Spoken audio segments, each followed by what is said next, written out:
T'as vu passer un produit structuré avec 10% de rendement, laisse-moi t'expliquer où est la douille. Un produit structuré, c'est 4 critères à analyser. Ce qu'on te vend, le rendement et les garanties proposées, et ce qu'on te cache, la fréquence de constatation et le sous-jacent, qui cache le problème le plus vicieux de tous. Allez, un par un, et commençons par ce dernier. Le concept d'un produit structuré, c'est de suivre l'évolution d'un actif financier, appelé le sous-jacent, et de dessiner des scénarios sur son évolution, généralement à la hausse. Tu ne récupères ton capital et ton rendement que si le sous-jacent, qui peut par exemple être le CAC 40, dépasse un certain seuil.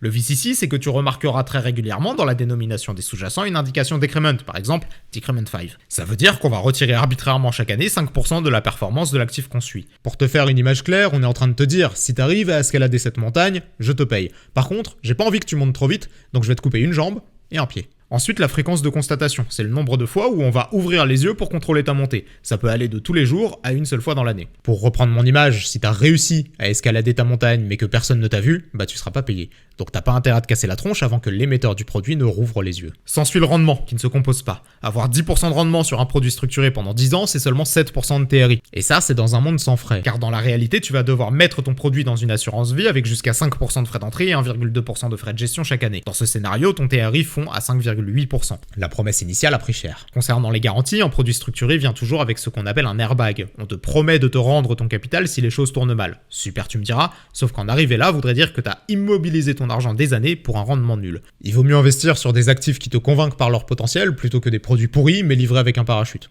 Tu crois pas ?